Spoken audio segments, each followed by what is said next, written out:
the kind of desperate position he's in this new form of Hollywood. Like, he's broke. He can't seem to land any writing gigs. The head of Paramount doesn't like his slick and glossy baseball picture that he's pitching called Bases Loaded, which is just kind of a funny title. It's very funny that, like, when he's like pitching these things and they're all just like, yeah, dude, these fucking suck, dude. Like, we're not gonna make any money on this. And you know, his agent is playing golf instead of helping him, and he can't even get a loan. And he's getting into mini car chases with repo men who are looking to collect on his debts. Like, it's a really hilarious kind of like introduction to this very sort of like desperate screenwriter, just literally trying to land any gig. He's like, literally, I will write dialogue lines. I will punch up scripts. Anybody, please, for the love of God. At a certain point, he's just asking people for money too. He's not even looking for a job. He's just like, "Can I just have some money, please? For the love of God, I can't get rid of this awesome car that I have." And I love to the point too where it shows his character's just kind of like fed up, and the scene moves along where he's talking to the one producer, and the producer's going off about like his finances and his investments and all of that, and the scene just, as he's talking, just trails off into the next scene. Like, they're like, I'm not even going to continue listening to this guy. And I love those little bits like that. I also love that this was shot on like the actual Paramount studio. Like, this is a Paramount film, so they just gave them full access. They were just like, yeah, we love the idea of like Paramount being a character in the movie, almost like just have your scenes take place here, have a guy play the fake head of Paramount or whatever, and it lets them include the line for Norma Desmond, without me there wouldn't be any Paramount studio, which is a great line, because Gloria as well was in the silent era, she was one of Paramount's leading stars, if not like their main leading star. So like that whole aspect is really cool. So you kind of switch between this real sunny outdoor LA location work, this like very real Paramount set shooting that they're doing, until Joe Gillis arrives at the mansion, because he's being chased by repo men, and he ducks into a driveway seemingly of this abandoned, neglected mansion that he describes as a great big white elephant of a property, where is it ever?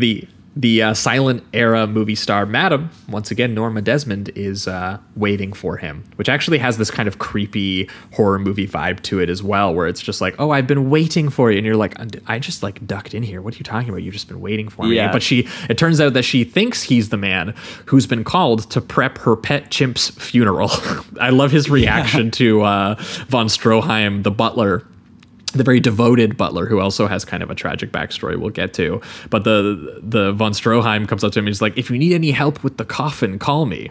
And his face is just like, what? Well, what the fuck are you talking about? Like just that confusion, and that like the reference to death and mortality as well. He's so confused about the whole thing. And it turns out she's burying her chimp in this very, as Gillis describes it, this very dignified, serious burial, which he thinks is like insane, because she's burying this like pet monkey like it was her son. And I think he even says at one point, he must have been a very important chimp, the great grandson of King Kong, maybe.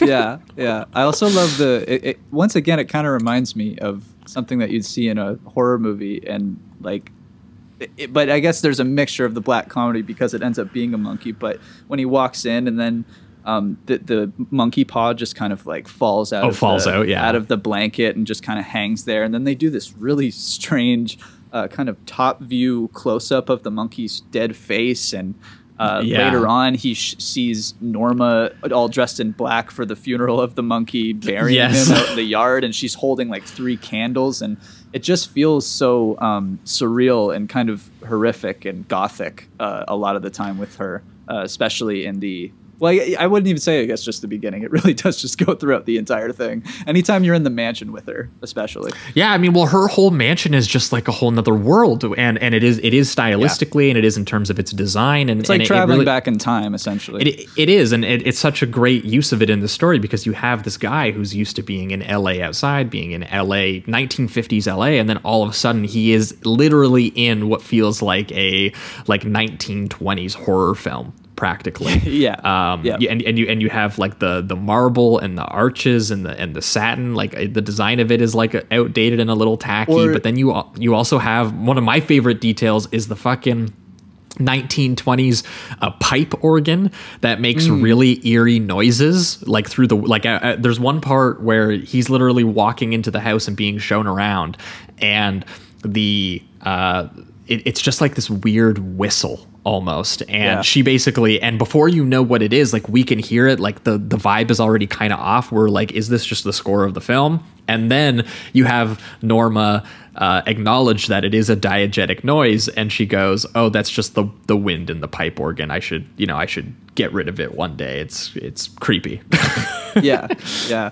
They also even have a really cool shot that I love where it focuses on Max's hands as he's playing the organ at one point. That's a great shot. Yeah. Yeah. And then Holden comes in and, notices him playing and all of that. But it reminds me of, once again, I guess, like kind of a haunted house horror film, an old school horror film where it's like the creepy butler like playing music at night, or just the piano playing by itself or something like that. And that's another example of, we hear that music when he wakes up in bed the next day, right? So we hear it and it's almost score before it's actually, we find out that it's just like the creepy 1920s silent era butler playing the creepy horror song from the 1920s.